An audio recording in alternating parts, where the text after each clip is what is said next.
wala pang 1K. Hingal na agad. Hindi ko na alam actually kung kailan yung huling Sunday na tumakbo. Water break. Nakakamuti muna tayo. Ang init dun eh. Wala na. Dali na please. 17. Hindi talaga umulan. 18K. Dito ako nag-breakdown nung unang 21K ko. Pinilit ko na talaga matapos. Ngayon kahit pa paano may konti pa. Pagkasyahin natin hanggang 21. Last one. 21, 23. Hindi ko alam kung half to.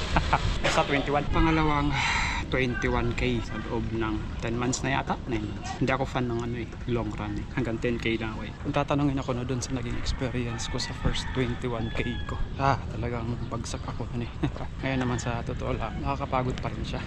Halata talagang hindi banda pa. Kung tatanungin naman kung tatakbo pa nung pagkatapos mismo ng 21K, sa unang 21K ko, ayoko na.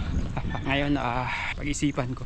Hindi talaga siya biro Isa sa napapansin ko sa sarili ko nung nag-18K na ako, panaytingin ko na sa relo ko kung ilan na lang. Hindi siya okay Parang hindi ko hinahayaang tumakbo lang yung sarili ko. Para bang nandun ako sa state ng kailan ba matatapos to.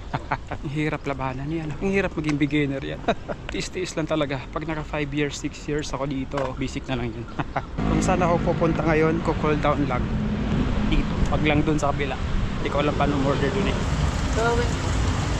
10K tapos 21K. 21K dapat dalawa. Joke lang.